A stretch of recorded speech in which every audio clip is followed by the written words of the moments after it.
दोस्तों आप सभी का एम प्लानर में बहुत बहुत स्वागत है। दोस्तों आज हिंदी पेडागोजी का टेस्ट होगा और ये टोटल 15 क्वेश्चंस का टेस्ट है। तो आपको back to back answer comment में करना है, ठीक है। दोस्तों आपको बता दें कि अभी तक जितना भी टेस्ट हुआ उसका मैंने प्लेलिस्ट तैयार कर दिया है, ठीक है। तो जितने भी सेलेक्टेड हैं, जैसे कि पर्यावरण है या फिर मैथ्स पेडागोजी है या फिर हिंदी पेडागोजी है या फिर बाल विकास एवं शिक्षा शास्त्र है, ठीक है। तो सभी के पेडागोजी का जितना भी टेस्ट सीरीज हुआ है उसका मैंने प्लेलिस्ट तैयार कर दिया है। उसको आप लोग प्लेलिस्ट में जाके देख सकते हैं। तो आप लोग ऐसे देख सकते हैं, जैसे देखिए एम प्लानर आपने टाइप किया यूट्यूब में, उसके बाद आप सर्च करेंगे, ठीक है। तो एम प्लानर पे क्लिक करके तो यहाँ पे जैसे देखिए ये वीडियोज़ है, प्लेलिस्ट है। तो आप इस प्लेलिस्ट में जैसे जाएंगे तो इस तरह से खुल जाएगा, ठीक है।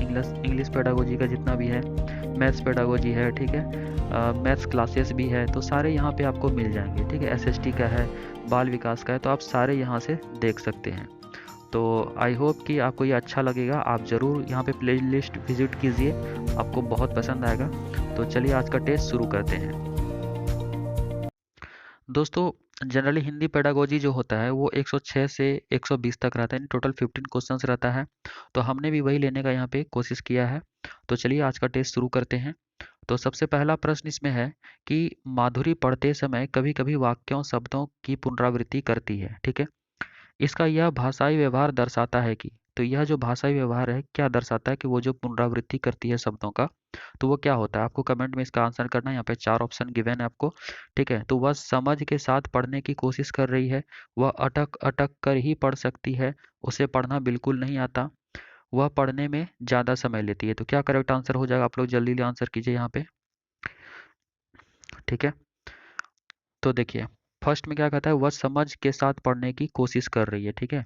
तो इसका ये आंसर हो सकता है कि वह समझ के पढ़ने की कोशिश कर रही है, ताकि वो क्या करती है, बार बार उसी वर्ड को मतलब रिपीट करना करती है समझने के लिए, ठीक है।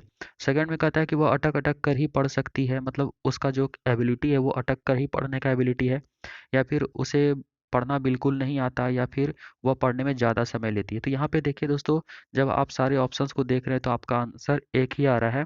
यहाँ पे देखिए ही लगा हुआ है, तो ही यानी कि ओनली हो गया। इसको देख के आप ऐसे ही नेगलेक्ट कर सकते हैं, ठीक है।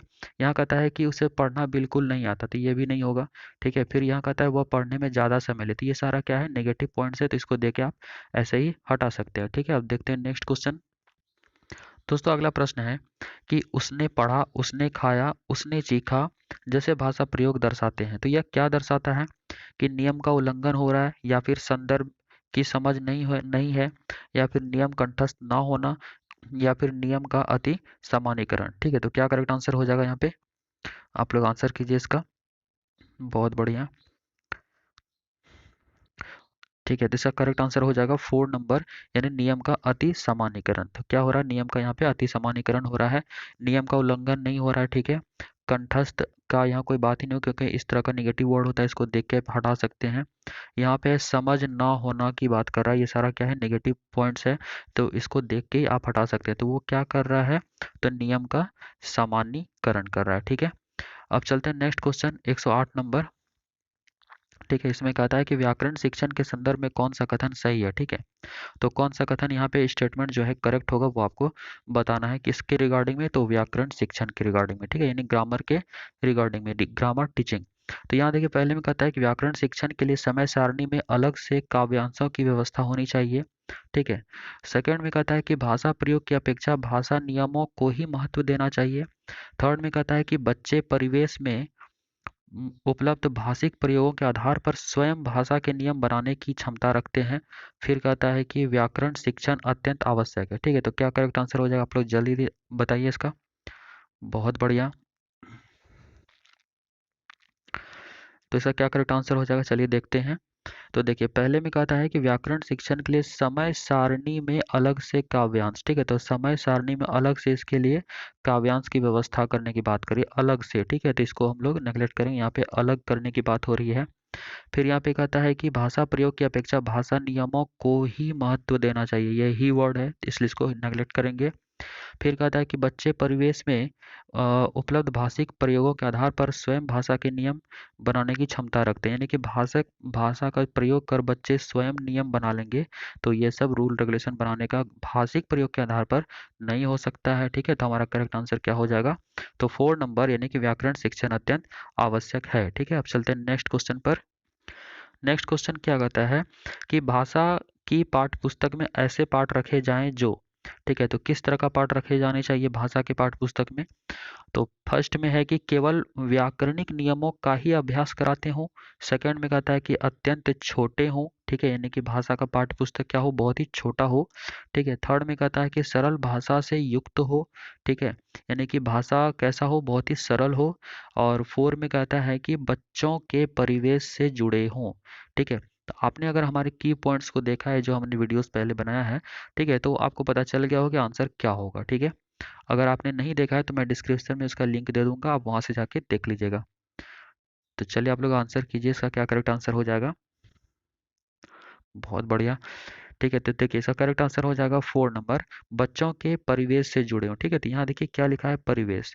तो उसके परिवेश से अगर वो जुड़े होंगे भाषा की पाठ्य पुस्तक, ठीक है, तो वो क्या होगा, ज़्यादा बेटर माना जाएगा। यहाँ पे लिखा हुआ है अत्यंत छोटे हों, ये सारा क्या नेगेटिव बात है। यहाँ अभ्यास आपको पहले बताए थे, इसको क्या है, नेगेटिव वर्ड होता है। यहाँ पे खाली सरल भाषा, यानी कि बच्चों को आप कमजोर बना रहे हैं, सरल भाषा खाली दे रहे हैं, ठीक है। तो यहाँ पे करेक्ट आंसर क्या हो जाएगा? तो 4 नंबर। चलिए हम नेक्स्ट क्वेश्चन देखते हैं। 110, कक्षा में मौजूद बहुभाषिकता है, ठीक है।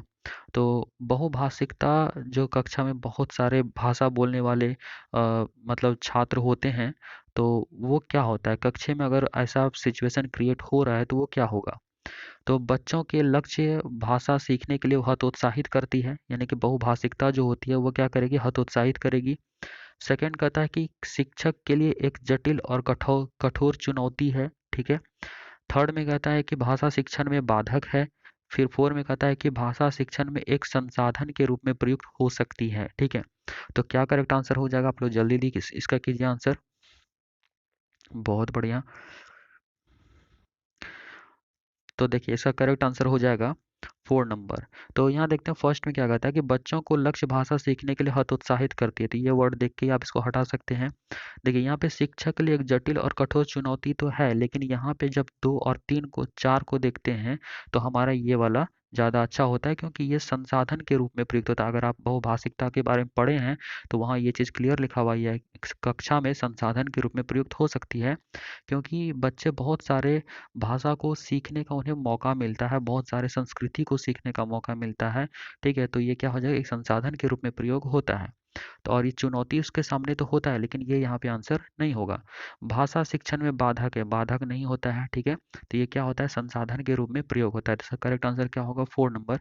दोस्तों आपको बता दें कि ये जो आंसर की यहाँ पे हम जो भी दे रहे हैं, बहुत इसका वेरीफाई करके ही आपको आंसर देने की कोशिश करते हैं। सी टेट ने जो जारी किया है या फिर जो उसका ऑथेंटिक आंसर होता है वही आपके सामने हम रखते हैं, ठीक है। इसलिए आपको कंफ्यूज होने की कोई ज़रूरत नहीं है। अब चलते हैं नेक्स्ट क्वेश्चन। इसमें क्या कहता है कि द्वितीय भाषा के रूप में हिंदी सीखने का मुख्य उद्देश्य है, ठीक है। तो सेकेंड लैंग्वेज के रूप में अगर आप हिंदी सीख रहे हैं तो इसका मुख्य उद्देश्य क्या है, ठीक है। तो फर्स्ट में कहता है कि मानक हिंदी लिखने में निपुणता प्राप्त करना होगा। सेकेंड में कहता है कि हिंदी और अपनी मातृभाषा के अंतर को कंठस्थ करना होगा, या फिर हिंदी के व्याकरण पर अधिकार प्राप्त करना होगा, या फिर दैनिक जीवन में हिंदी में समझने तथा बोलने की क्षमता का विकास करना होगा, ठीक है। तो क्या करेक्ट आंसर हो जाएगा? आप लोग जल्दी जल्दी कीजिए। बहुत बढ़िया।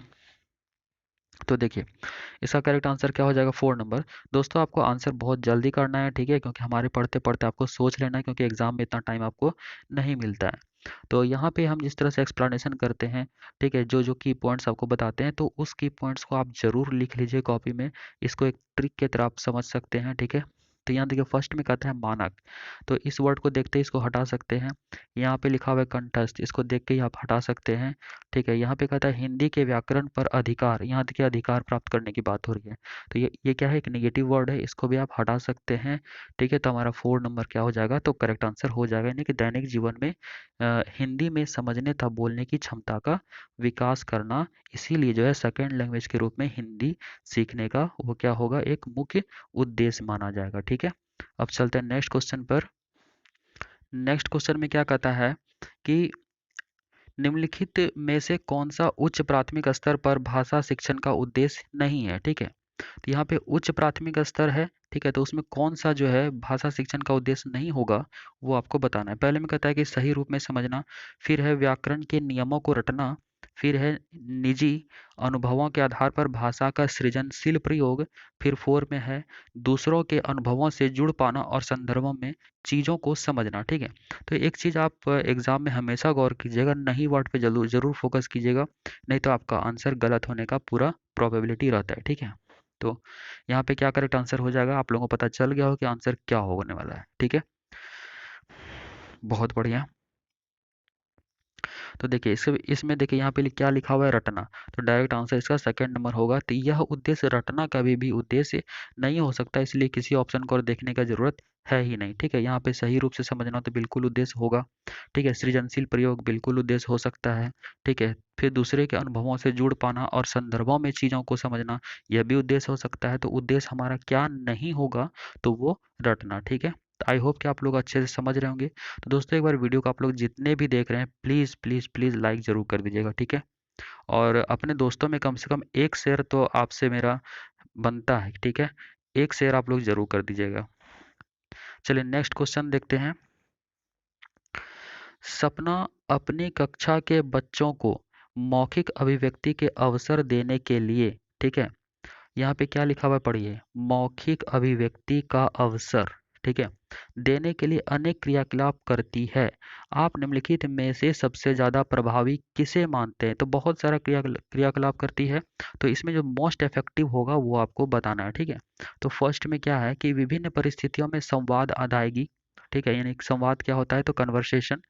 ठीक है, फिर सेकंड में कहता है शब्दों को जोर जोर से बोलना, थर्ड में है कहानी को बोल बोल कर पढ़ना, फोर में है समाचार पत्र का वाचन करना। वाचन मतलब क्या होता है, तो रीडिंग करना। ठीक है, रीडिंग मतलब क्या होता है, तो पठन करना। तो इसका क्या करेक्ट आंसर हो जाएगा, आप लोग जल्दी लिखिए कमेंट में। ठीक है, बहुत बढ़िया, आप लोग आंसर कीजिए इसका। तो देखिए इसका करेक्ट आंसर हो जाएगा एक नंबर। यहाँ पे क्या कहता है, कन्वर्सेशन, संवाद अदायगी होगा। ठीक है, तभी वो मौखिक अभिव्यक्ति जो है ज़्यादा अच्छे तरीके से पता चल पाएगा। ठीक है, ज़्यादा इफेक्टिव होगा। यहाँ पे है जोर जोर से बोलना, जोर जोर से बोलने से क्या मौखिक अभिव्यक्ति होता है, नहीं। ठीक है, यहाँ पे है बोल बोल कर पढ़ना, ठीक है, तो ये भी नहीं होगा। समाचार पत्र का वाचन करना, सिर्फ पठन करने से जो है वो मौखिक अभिव्यक्ति पता चल जाएगा। ठीक है, तो इस तरह से ये सारा क्या है, नहीं होगा। ठीक है, तो आपको पता चल गया क्यों नहीं होगा, ये सारा नेगेटिव पॉइंट्स है। तो इसको आप इतना आसानी से नेगलेक्ट कर सकते हैं। आप लोग कॉपी पेन लेके जरूर बैठा कीजिए। ठीक है, डेली जो टेस्ट होता है उसमें जितने भी की पॉइंट्स आपको बताए जाते हैं उसको नोट अवश्य किया कीजिए। बहुत बढ़िया, चलिए अब देखते हैं नेक्स्ट क्वेश्चन। इसमें क्या कहता है कि सुहेल 1 साल पहले असम से पंजाब आया। ठीक है, यानी कि असम से पंजाब आया है, तो वह हिंदी भाषा का प्रयोग करते समय त्रुटियां करता है। ठीक है, मतलब हिंदी भाषा बोलने में वो क्या करता है, उसे प्रॉब्लम होता है। तो एक शिक्षक के रूप में आप किस कथन को सही मानेंगे, तो उसके रिगार्डिंग यहाँ पे स्टेटमेंट गिवन है, तो आप कौन सा करेक्ट मानेंगे आपको बताना है। तो उसे रोज 1 घंटा हिंदी भाषा के शब्द बोलने का अभ्यास कराना चाहिए। ठीक है, सेकंड में कहता है कि सुहेल को भाषा प्रयोग के अधिकाधिक अवसर व प्रोत्साहन देना चाहिए। थर्ड में है सुहेल को बार बार उसकी त्रुटियों के बारे में बताना चाहिए। फोर में है सुहेल की मातृभाषा का प्रभाव लक्ष्य भाषा पर नहीं पड़ने देना चाहिए। ठीक है, तो क्या करेक्ट आंसर हो जाएगा, आप लोग आंसर कीजिए इसका। बहुत बढ़िया, देखिए फर्स्ट में क्या कहता है, अभ्यास। तो यहाँ पे अभ्यास देख के इसको हटा देंगे। अभ्यास, रटना, कंठस्थ करना, याद करना, इस तरह क्या होता है, इसको नेगलेक्ट हम लोग करते हैं। ठीक है, तो ये एक नेगेटिव पॉइंट है, इसको आप लोग कॉपी में नोट डाउन कर सकते हैं। तो ये नहीं होगा, फर्स्ट नहीं होगा। ठीक है, सेकंड में क्या कहता है, सुहेल को भाषा प्रयोग के अधिक से अधिक अवसर व प्रोत्साहन देना चाहिए। देखिए अवसर और प्रोत्साहन ये पॉजिटिव वर्ड होता है, तो हमारा आंसर सेकंड नंबर ही हो जाएगा। ठीक है, अधिक से अधिक अवसर या प्रोत्साहन देंगे तो क्या होगा, हो सकता है कि वो उसमें त्रुटियां कम करने लगे। फिर थर्ड में कहता है सुहेल को बार बार उनकी त्रुटियों के बारे में उन केवल गलतियों को बता देना है। तो ये क्या होता है, नेगेटिव पॉइंट्स होता है। ठीक है, इसमें कहता है 4 में कि सुहेल की मातृभाषा का प्रभाव जो है लक्ष्य भाषा पर नहीं पड़ने देना चाहिए, मतलब ऐसा नहीं करना चाहिए। ये सब क्या होता है, नेगेटिव पॉइंट्स होता है। तो हमारा करेक्ट आंसर क्या हो जाएगा, सेकंड नंबर। तो आई होप कि आपको समझ में आ रहा होगा। ठीक है, अब चलते हैं नेक्स्ट क्वेश्चन पर। नेक्स्ट क्वेश्चन में क्या कहता है कि भाषा के संदर्भ में निदानात्मक परीक्षण का उद्देश्य है। ठीक है, तो निदानात्मक का मतलब क्या होता है, डायग्नोसिस करना, जांचना परखना, ठीक है, कि क्या प्रॉब्लम है वो पहचानना। तो यहाँ पे क्या करेक्ट हो जाएगा, तो पहले में देखिए कहता है बच्चों हेतु भाषा प्रयोग का अवसर जुटाना। फिर सेकंड में कहता है कि बच्चों को अगली कक्षा में प्रोन्नत करना। थर्ड में है बच्चों को विभिन्न श्रेणियों में विभक्त करना। फोर में है बच्चों की भाषा प्रयोग संबंधी कठिनाइयों से संभावित कारणों की पहचान करना। ठीक है, तो निदानात्मक परीक्षण का जो उद्देश्य क्या होगा वो आपको यहाँ पे बताना है। ठीक है, तो क्या करेक्ट हो जाएगा, निदानात्मक को इंग्लिश में क्या कहते हैं, डायग्नोसिस। ठीक है, तो देखिए इसका करेक्ट आंसर हो जाएगा 4 नंबर। यहाँ पे देखिए क्या है, पहचान करना, अभी जस्ट मैंने बताया था पहचान। ठीक है, तो बच्चों के भाषा प्रयोग संबंधी जो भी कठिनाइयाँ हो रही हैं तो उसमें संभावित क्या कारण है उसे पहचानना। ठीक है, तो इसका उद्देश्य क्या होगा, तो यही होगा। फिर यहाँ वन में कहता है कि अवसर जुटाना, ऐसा तो कोई मतलब ही नहीं बनता है। ठीक है, प्रोन्नत करना ये भी नहीं होगा। ठीक है, विभक्त करना, क्लासिफिकेशन, ये सब तो नेगेटिव बात होता है। ठीक है, तो ये सारा चीज़ नहीं होगा। तो हमारा करेक्ट आंसर क्या होगा, 4 नंबर। तो जिनका 4 है बिल्कुल करेक्ट है। ठीक है, चलिए बहुत बढ़िया। अब नेक्स्ट क्वेश्चन देखते हैं 116। ठीक है, इसमें कहता है कि भाषा के सतत और व्यापक मूल्यांकन का उद्देश्य है। ठीक है, आपने सीसीई तो पढ़ा ही होगा। ठीक है, तो सीसीई में क्या है, सतत और व्यापक मूल्यांकन में कि बच्चे के सारे एस्पेक्ट्स को देखते हुए उसका ओवरऑल जो डेवलपमेंट होता है, ठीक है, तो वही होता है सीसीई। ठीक है, यानी कंटिन्यूअस एंड कॉम्प्रिहेंसिव इवेल्युएशन। ठीक है, तो देखिए इसमें क्या कहता है कि भाषा के सतत और व्यापक मूल्यांकन का जो उद्देश्य है तो वो क्या है, तो बच्चों के सीखने की प्रक्रिया को समझकर उपयुक्त शिक्षण अधिगम प्रक्रिया अपनाना। ठीक है, या फिर अगली कक्षा में प्रोन्नत करने हेतु साक्ष्य जुटाना, या फिर बच्चों की त्रुटियों की पहचान करना। फोर में कहता है कि मूल्यांकन की परंपरा का निर्वाह करना। ठीक है, तो क्या करेक्ट आंसर हो जाएगा यहाँ पर, बहुत बढ़िया, आप लोग आंसर कीजिए इसका। तो देखिए इसका करेक्ट आंसर फर्स्ट नंबर हो जाएगा, बच्चों के सीखने की प्रक्रिया को समझकर, मतलब बच्चे किस तरह से सीखते हैं, ठीक है, उसको समझकर उपयुक्त शिक्षण अधिगम प्रणाली को क्या करेंगे, तो अपनाएंगे। ठीक है, सेकंड में कहता है यहाँ देखिए साक्ष्य जुटाना। ठीक है, तो ये सब नहीं होगा जुटाना वगैरह। बच्चों की त्रुटियों की पहचान, गलतियों की केवल पहचान करने के लिए तो सीसीई होगा नहीं। ठीक है, मूल्यांकन की परंपरा का निर्वाह करना, केवल अपना फॉर्मेलिटीज पूरा कर रहा है तो ये भी नहीं होगा। तो हमारा करेक्ट आंसर क्या हो जाएगा, फर्स्ट नंबर। तो जिनका फर्स्ट है बिल्कुल करेक्ट है। ठीक है, अब चलते हैं नेक्स्ट क्वेश्चन। यहाँ देखिए क्या लिखा हुआ है, उपचारात्मक। दोस्तों आपको बता दें, एक होता है निदानात्मक, ठीक है, एक होता है उपचारात्मक जो यहाँ पे लिखा हुआ है। ठीक है, तो उपचारात्मक। तो निदानात्मक क्या होता है कि आप डायग्नोसिस करेंगे, पहचानेंगे, और उपचार क्या होंगे, जब आप पहचान जाएंगे उन कारणों को तो आप क्या करेंगे, उसका उपचार करेंगे। तो यही होता है उपचारात्मक। एक पहले आपने जस्ट पहले पढ़ा भी कि निदानात्मक, फिर ये क्या है अभी उपचारात्मक। तो उपचारात्मक शिक्षण की सफलता मुख्यतः किस पर निर्भर करती है वो आपको बताना है। तो फर्स्ट में कहता है कि बच्चों की समाज सांस्कृतिक पृष्ठभूमि पर। सेकंड में कहता है कि बच्चों की भाषागत त्रुटियों की सूची बनाने पर। फिर है समस्याओं की पहचान पर। फिर है समस्याओं के कारणों की सही पहचान पर। ठीक है, तो क्या करेक्ट हो जाएगा, आप लोग आंसर कीजिए इसका। चलिए इसका फोर करेक्ट आंसर क्या होगा, 4 नंबर, समस्याओं के कारणों के सही पहचान पर। अगर जब तक आप कारणों का सही पहचान नहीं कर पाएंगे तो उसका उपचार आप कैसे करेंगे। ठीक है, तो इसका करेक्ट आंसर क्या हो जाएगा, 4 नंबर। तो आई होप कि आपको समझ में आ गया होगा। दोस्तों यहाँ पे जो भी आंसर की आपको हम दे रहे हैं वो सीटेट ने जो रिलीज़ किया है तो वही आपको यहाँ पे हम प्रोवाइड कराते हैं, या फिर जो भी आंसर होता है उसको बहुत वेरीफाई करके आपके सामने हम लाते हैं। ठीक है, इसलिए आपको कंफ्यूज होने की ज़रूरत नहीं है, जो भी आंसर यहाँ दिया हुआ है वो बिल्कुल करेक्ट है। अब चलिए नेक्स्ट क्वेश्चन देखते हैं। इसमें कहता है कि उच्च कक्षाओं में, यहाँ देखिए पहले लिखा हुआ है उच्च कक्षाओं में। ठीक है, तो उच्च कक्षाओं में क्या है, तो साहित्य जो है साध्य है और भाषा कौशल जो है साधन है। ठीक है, तो साध्य क्या होता है, प्रैक्टिस करने वाला, प्रैक्टिसेबल है, और यह क्या है, रिसोर्सेज है, एक साधन के रूप में काम करता है। सेकंड में कहता है कि केवल छंद अलंकारों को समझने के प्रयास करना ही भाषा शिक्षण का उद्देश्य है। ठीक है। थर्ड में है कि भाषा कौशल साध्य है और साधन है साहित्य। फोर में है कि भाषा की पाठ्य पुस्तक अत्यंत महत्वपूर्ण है। ठीक है, तो उच्च कक्षाओं में क्या होगा, इसका करेक्ट आंसर आपको बताना है। ठीक है, तो यहाँ देखिए साधन साध्य तो आपको पता चल गया, यानी कि प्रैक्टिस करने वाला चीज हो गया, ये साधन हो गया रिसोर्सेज। ठीक है, तो क्या करेक्ट आंसर हो जाएगा, आप लोग जल्दी कमेंट में आंसर कीजिए। तो इसका क्या करेक्ट आंसर हो जाएगा, तो थर्ड नंबर। ठीक है, यानी कि भाषा कौशल क्या है, लैंग्वेज स्किल एक साध्य है, प्रैक्टिस करने वाला चीज हो गया। ठीक है, और साधन क्या है, तो साहित्य, साहित्य क्या है, एक रिसोर्सेस के रूप में काम करता है उच्च कक्षाओं में। जब थर्ड करेक्ट है तो उसके अकॉर्डिंग फर्स्ट तो हमारा होगा ही नहीं। ठीक है, उसी बात को यहाँ उल्टा किया गया है। इसमें छंद अलंकार की बात हो रही है, प्रयास करना ही ओनली की बात कर रहा है, तो ये गलत हो जाएगा। यहाँ पे देखिए भाषा की पाठ्य पुस्तक अत्यंत, ये अत्यंत जो लिखा हुआ है ये नेगेटिव बनाता है, इसलिए इसको, और यहाँ पाठ्य पुस्तक पे ज़्यादा जोर दिया जा रहा है, इसलिए क्या हो जाएगा, इसको हम लोग नेगलेक्ट करेंगे। तो आई होप कि आपको समझ में आ गया होगा, तो जिनका थर्ड है बिल्कुल करेक्ट है। ठीक है दोस्तों, एक बार वीडियो को आप लोग लाइक कर दीजिए और अपने दोस्तों में कम से कम एक शेयर जरूर कर दीजिएगा दोस्तों। ठीक है, चलिए अब नेक्स्ट क्वेश्चन देखते हैं कि भाषा अर्जन। तो भाषा अर्जन क्या होता है, लैंग्वेज एक्विजिशन आपको बताए थे। तो शिक्षक की आवश्यक उपस्थिति की मांग करता है। सेकंड में भाषा की कक्षा में ही संभव है। फिर कहता है कि सहज स्वाभाविक होता है।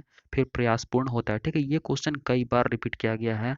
ठीक है, इसलिए ये क्वेश्चन काफ़ी इंपॉर्टेंट है। एक होता है लैंग्वेज एक्विजिशन, एक होता है लैंग्वेज लर्निंग, यानी कि भाषा अर्जन, एक होता है भाषा अधिगम। ठीक है, आप सभी ने ये तो पढ़ा ही होगा। ठीक है, भाषा अर्जन और भाषा अधिगम में क्या डिफरेंसेस है। भाषा अर्जन अर्जन होता है जो कि ऑटोमेटिक सीखते हैं, मतलब इसके लिए कोई भी फॉर्मेलिटीज़ वगैरह का ज़रूरत नहीं होता, इनफॉर्मल सिचुएशन में सीखते हैं। जबकि अधिगम के लिए फॉर्मल सिचुएशन हमको बनाना पड़ता है। ठीक है, सीखने के लिए ग्रामर्स ग्रामर्स या फिर रूल्स रेगुलेशंस को सीखना पड़ता है। ठीक है, तो आई होप कि आपको समझ में आ गया होगा। तो करेक्ट आंसर क्या होगा, यहाँ पे आंसर कीजिए आप लोग। तो देखिए इसका करेक्ट आंसर हो जाएगा तीसरा नंबर, सहज स्वाभाविक होता है। ठीक है, तो जिनका थ्री है बिल्कुल करेक्ट है। तो यहाँ पे देखिए शिक्षक की आवश्यक उपस्थिति की मांग करता है, तो ऐसा नहीं है। भाषा की कक्षा में ही बताता है, इसलिए ये नहीं होगा। यहाँ पे प्रयास और अभ्यास का बात करता है, ये भी नहीं होगा। ठीक है, तो ये सारे नेगेटिव पॉइंट्स को आप लोग जरूर लिख के रखिए। ठीक है, तो ये सारा बहुत सारा ये जितने भी यहाँ पे नेगेटिव पॉइंट्स है वो आपको बहुत काम आएगा नेक्स्ट क्वेश्चन को सॉल्व करने में, या फिर आप जहाँ भी पेडागोजी सॉल्व करेंगे वो आपको बहुत काम आएगा। ठीक है, अब ये लास्ट क्वेश्चन है। ठीक है, तो इसमें क्या कहता है कि उच्च प्राथमिक स्तर पर भाषा शिक्षण की प्रक्रिया में सबसे अधिक महत्वपूर्ण है। ठीक है, तो उच्च प्राथमिक स्तर यहाँ पहले लिखा हुआ है, तो भाषा शिक्षण की प्रक्रिया में सबसे अधिक महत्वपूर्ण इंपॉर्टेंट क्या होगा आपको बताना है। तो फर्स्ट में कहता है कि पाठ्य पुस्तक में दिए गए साहित्यिक अंशों की विस्तृत व्याख्या। सेकंड में कहता है पठन कौशल पर अधिक बल देना। ठीक है, थर्ड में कहता है कि पाठों के शब्दों का अर्थ जानने के लिए शब्दकोश का प्रयोग करना। फिर फोर में है समाचार पत्र पत्रिकाओं या अन्य भाषिक सामग्री में कही गई बात के निहितार्थ सोच सरोकार की पहचान करना। ठीक है, तो क्या करेक्ट आंसर हो जाएगा, आप लोग आंसर कीजिए जल्दी जल्दी। बहुत बढ़िया। तो देखिए सर यहाँ पे फर्स्ट में क्या कहता है विस्तृत व्याख्या, तो ये नेगेटिव बात है इसलिए इसको हटा देंगे। यहाँ पे लिखा हुआ है पठन कौशल पर अधिक बल देना। ठीक है, फोर्स, किसी एक चीज़ पे फोर्स देना। ठीक है, तो ये भी नेगेटिव हो जाएगा। यहाँ पे लिखा हुआ है शब्दकोश का प्रयोग करना, तो ये भी नेगेटिव बात है। तो करेक्ट आंसर क्या हो जाएगा, फोर नंबर।